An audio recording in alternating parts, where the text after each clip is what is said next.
Hello, my name is Jennifer Sinkwitz, and I'm an ambassador with Research Hers. Research Hers is a fundraiser through the American Cancer Society that raises money for women in cancer research. During this time, I'll be posting workshops and workouts to my YouTube page for donations.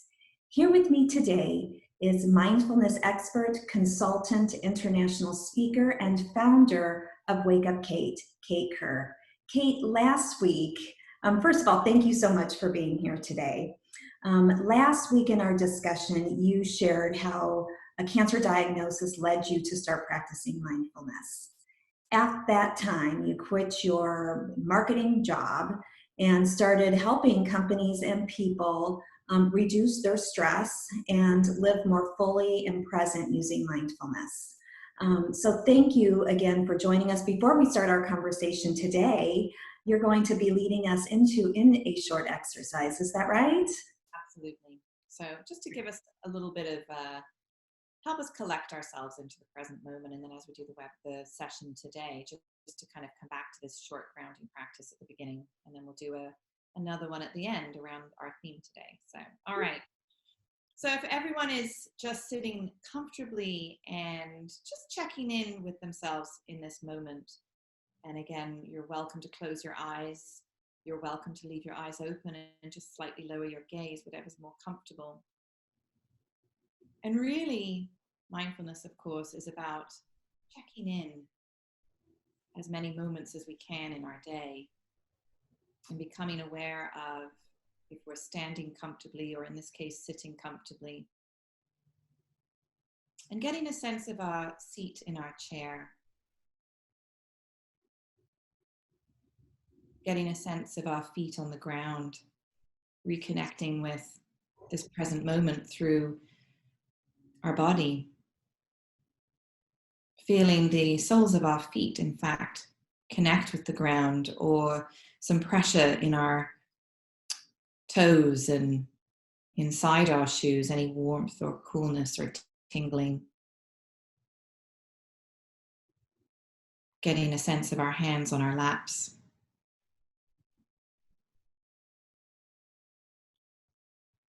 And from this place of stability and reconnecting with our body, we can gently bring some awareness to our breathing as well. Noticing the sensations of each in-breath and out-breath. Getting a sense of our expanding and contracting chest region.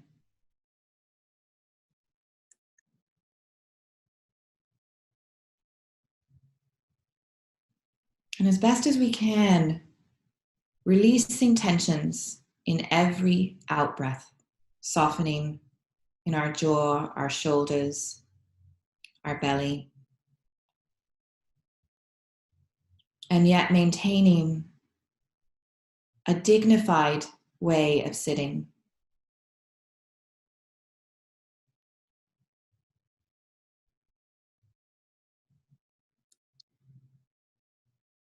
And just reminding ourselves again that when our attention wanders away, which it will, this is universal.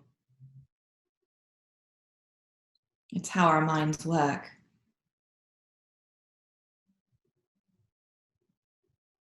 When we get lost in thought or thinking or planning or feelings, we just notice that with a gentle curiosity, without judging. And gently but firmly, we redirect our attention to our breathing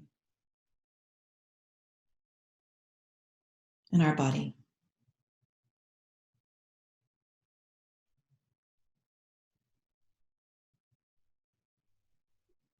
And so the invitation for this session is to bring awareness to our breathing from moment to moment if we can, or simply recognize if we haven't been aware of our breathing for a while either.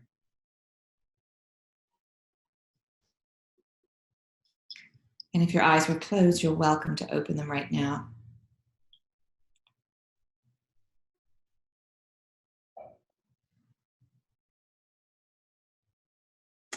Thank you. That was very enjoyable and relaxing.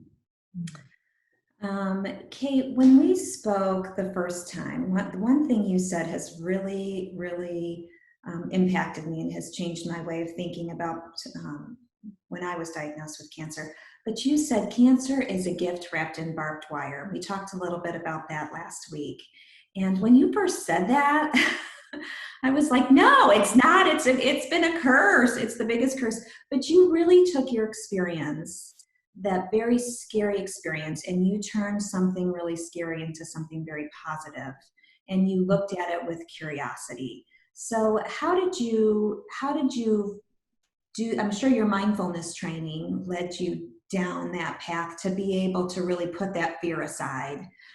How did you look at it with curiosity? What are some tips you can share for people going through that today, or through people just experiencing the fear of COVID, to really use this time as a way to learn something and make something good out of it? Well, that's a great question. And when I was first diagnosed with cancer, I was really scared. I was more scared than I'd ever been in my life. And as far as I was concerned, I was going to die. Actually, it was the first time I really became fully aware of death. It was very present for me, and it was extremely frightening. Particularly when what was shared with me from my medical team at the time was that it had been inside me for a very long time, and it was advanced and aggressive and rare. And in many ways, I wasn't given any hope. And so that was very frightening. And initially, my initial response was shock. I went into massive shock and disbelief. And then I just wanted to crawl under a rock. I didn't want to face the world. I didn't want anybody to know I had cancer. I could see what was going to unfold very quickly. I knew I was going to have to go through chemotherapy and radiation and multiple surgeries. And I could see that. I could see, oh, I'm not going to have any hair. I'm going to lose all the hair on my body, and I'm going to be sick, and everybody's going to know. And why is this happening to me? Because I was 36 at the time. And so all of this stuff was kind of happening. And deep down, something was sort of bubbling. Something was bubbling within me, and maybe it was curiosity, even though I didn't know it at the time. Yeah. But I realized quite quickly that stress was my Achilles heel, because I could see I had no history of cancer in my family, and I did the genetic testing, of course. So because this stress presented itself for me, and I knew I had to figure out, well, what do I do with that? How do I handle this kind of stress, which was perhaps the most difficult adversity I've ever faced in my life, was the prospect of death. And so at that point, I discovered mindfulness and trained with UMass Medical School. And very, very quickly, they trained me in understanding how to meet adversity with two tools, actually: my attention and an attitude of curiosity. And immediately, like, these were the two most important weapons that I was given to begin to start to kind of deal with the reality of cancer and the reality of this kind of death thing, which at the age of 36 is the last thing you're going to think about. Turns out now we should actually think about death every day. In fact, if you bring awareness, and I'm just jumping off road for a minute, but if you bring awareness to death once a day, it actually helps empower us to be more grateful about living more fully in the moment and making the most of life. It's not a morbid thing. It's a powerful tool. It's a powerful weapon. I didn't know that at the time. Well, it makes you want to live for today, not for tomorrow, right? I think last week you told me you knew someone that would go to grave sites and visit grave sites, even though they've never lost a family member, just to keep them grounded. Yeah, and that, how brilliant is that? And yet how weird and morbid at the same time, right? And this person, it's a friend of mine. They didn't necessarily go through a personal crisis, but I think they had some challenges in their family. But it was just something that they felt compelled to do, to help give them a powerful reminder to make the most of every moment. Yeah. And of course, that's hard to do. We can't live like that ordinarily. Nobody can. But it really makes a difference day to day. when you just bring some awareness to how fragile life is. And of course, there we're all feeling it now with COVID-19. We're all feeling this fragility of life. All of us Mm. are feeling this kind of this very unusual suffering, and it really can be leveraged and harnessed in a very powerful way. Mhm.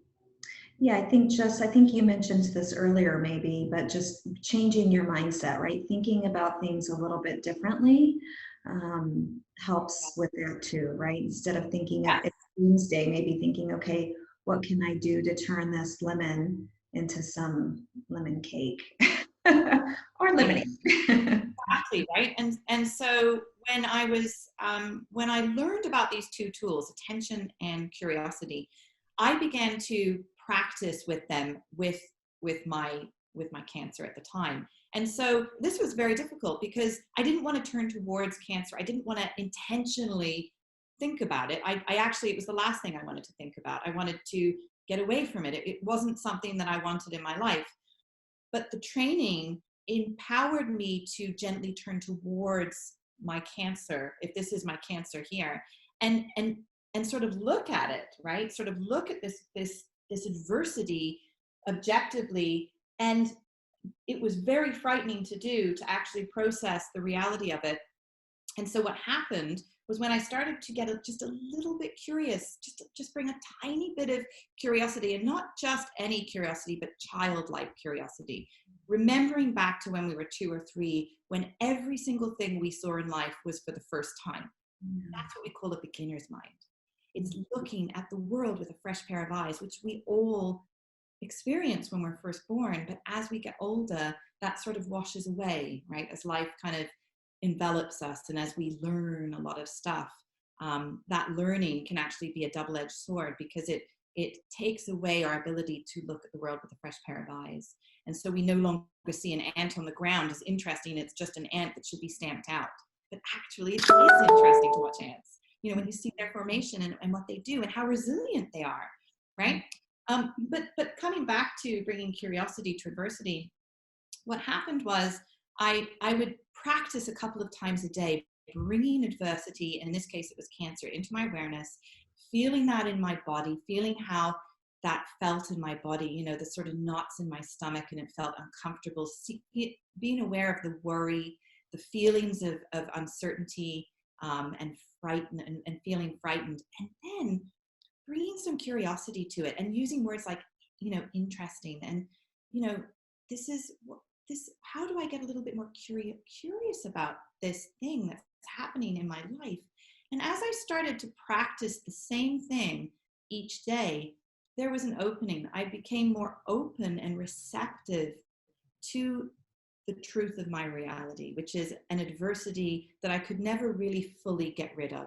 I could never really get rid of it. It's always going to be a part of my life. And that recognition actually brought huge openings for me, and huge feelings of freedom and liberation. Because at that point I realized, well, if I can't ever really shake this thing off, then I need to use it as a way of living my life differently. And that was the shift, right? There was a shift that happened from the fear and anger of not being able to really ever erase it from my existence, Mhm. to beginning to welcome it in as a friend, which is Got it. right, brought it in as a friend. And so I began to kind of welcome it, and treat it like a friend, and treat it like not an adversity, but actually a powerful springboard from which to grow from. And so, you know, Kelly McGonigal did a TEDx talk the year I was diagnosed with cancer. Actually, funny enough, she did a TEDx talk on that we need to make friends with stress, not try and get rid of it. And of course, that was what I immediately began to deeply train in and understand, you know, with John and his team at UMass, was that we can't run away from stress. We can't change these things. What we can do is change our attitude towards it and how we meet it. And in doing so, we actually can move through it, right? It's back to, we can't control the waves, but we can learn to surf the waves in our life. Yeah. So it's a little bit, yeah. Yeah, that's not usually what people do. I know I'm getting better, but I would try to run away from it. And run, as a runner, I try to run to Yeah. to get rid of that stress instead of owning it and looking at it and maybe asking, okay, what's the cause and how can I improve the situation? Sounds like what you're saying. How can I improve this to make it better, or Well, to there's a difference actually. It's not so much improve it, it's accept it as it is. So it's practicing with an ability to be open to all the experiences that we come up against, whether they're pleasant or unpleasant, and being okay with that.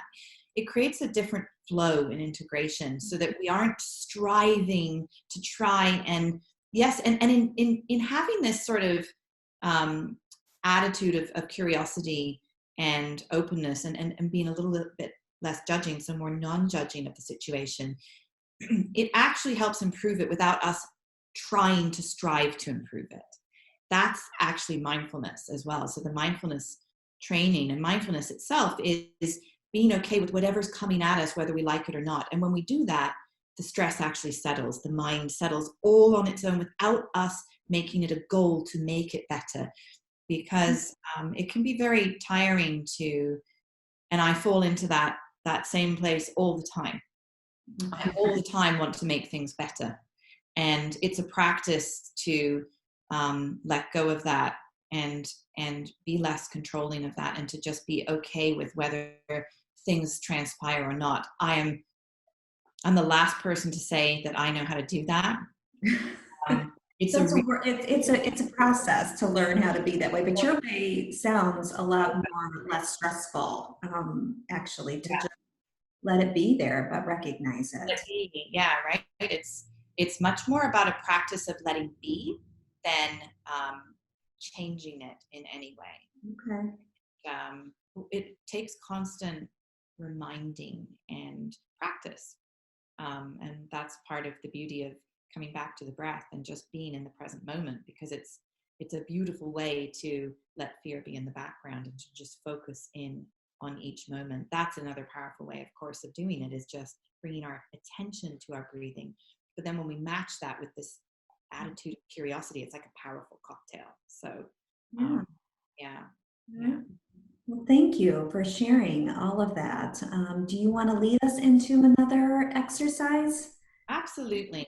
And this will be a slightly longer practice, let's say 5 minutes. Okay. And we're gonna just again sit very comfortably in our chairs, and I'm going to use some bells to chime us in and out for this one. And this is going to be a really just a sitting and breathing practice in mindfulness. But we're going to pay particular attention in this practice to our attention, and we're going to practice a little bit engaging curiosity in this practice, and just kind of get some get a little familiar with the theory that we talk about when we talk about attention, awareness, and curiosity. So if you're sitting comfortably, you're welcome to close your eyes again if you like, or keep them open and just lower your gaze down, and we'll begin this practice.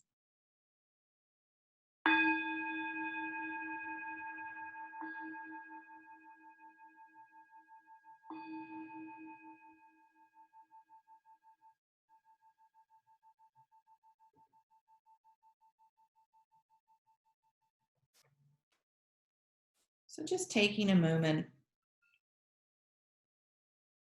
once more to settle in and arrive and to find our seat, checking in with ourselves and taking a moment to bring our attention to our breathing. Breathing in intentionally slow, expanding our lungs, and slowly, intentionally, slowly breathing out. And as we do, just releasing tensions into the ground, softening again in our shoulders, our belly, our chest.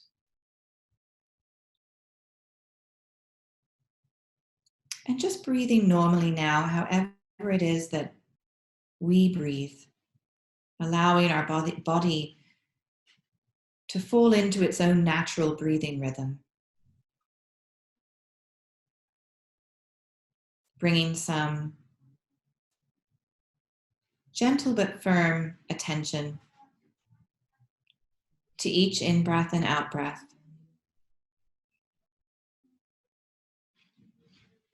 And again, reminding ourselves, whenever we get distracted, whenever we wander away, whenever our attention just wanders away from our breathing, we can always gently but firmly bring it back to our breathing.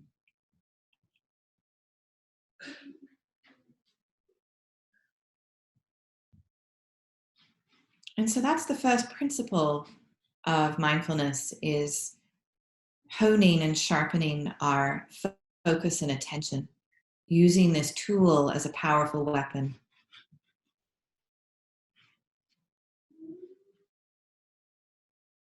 The greatest weapon we have, in fact, is our attention and where we choose to place it.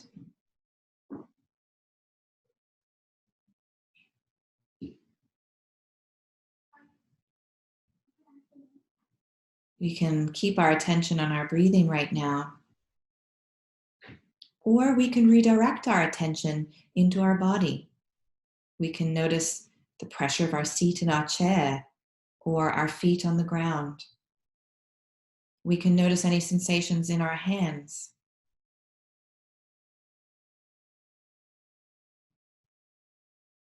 We can notice our chest expanding and contracting.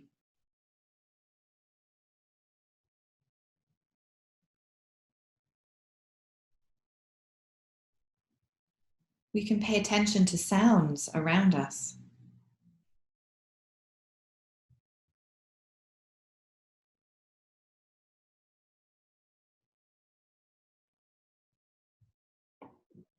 We can notice how we're feeling in this moment by bringing some attention to our heart region in our body. We can notice any feeling tones that may be present or may not.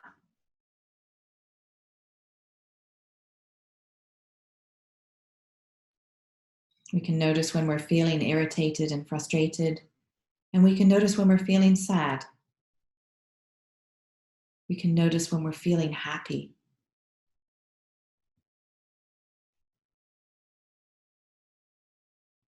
Without trying to change those feelings in any way, but simply observe them.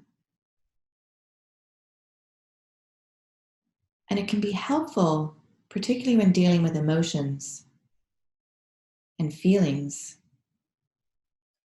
and even our thinking minds, to bring a second tool, and that is curiosity.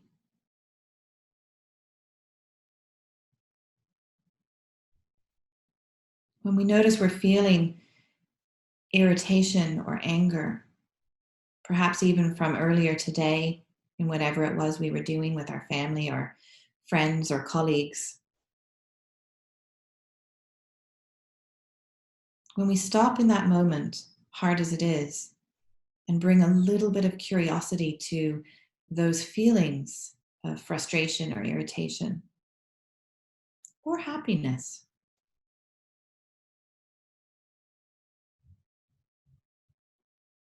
particularly in the case of harder, stronger emotions, those emotions soften within us.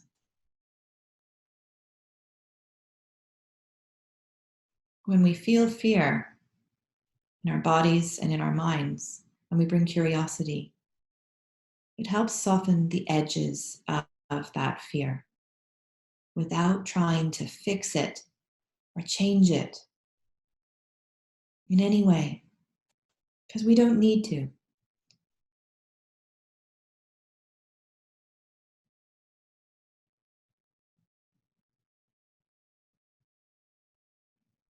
We can say things like interesting in our mind when something difficult arises. And we can breathe.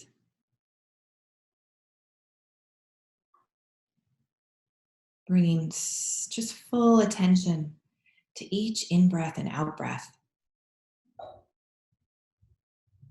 The breath is like a resting place a place to call home, the most accessible way back into the present moment, helping us let our thinking minds, our worry, be in the background from moment to moment.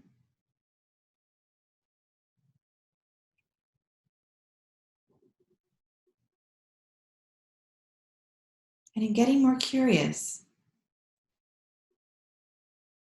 it can help connect us with a greater compassion and forgiveness.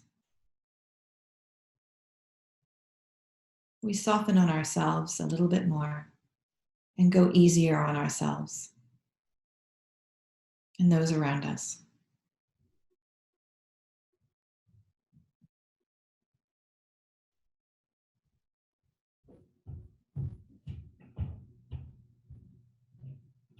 So gently but firmly coming back to our breath. And in a moment, you'll hear the chimes indicating the end of this practice.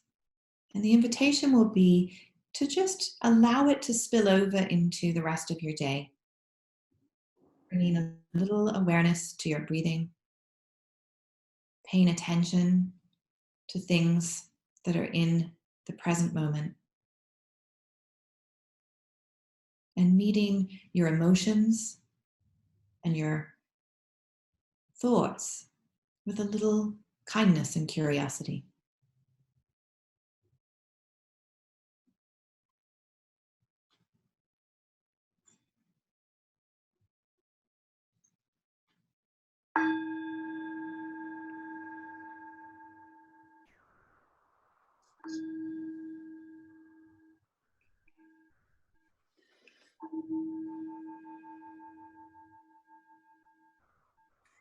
Thank you, Kate. A pleasure.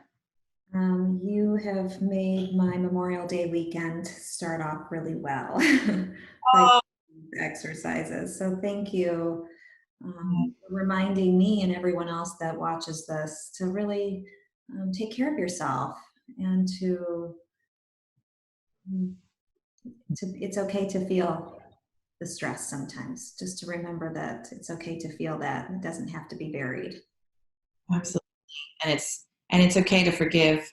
Just go easy on ourselves because the chaos is always there. And life is difficult, and the more we kind of can lean into that and accept the fact that we're not perfect, we're perfectly imperfect. It's a good thing. It's too hard to be perfect. I want easy. the the uh, the softer our days will become a little bit too.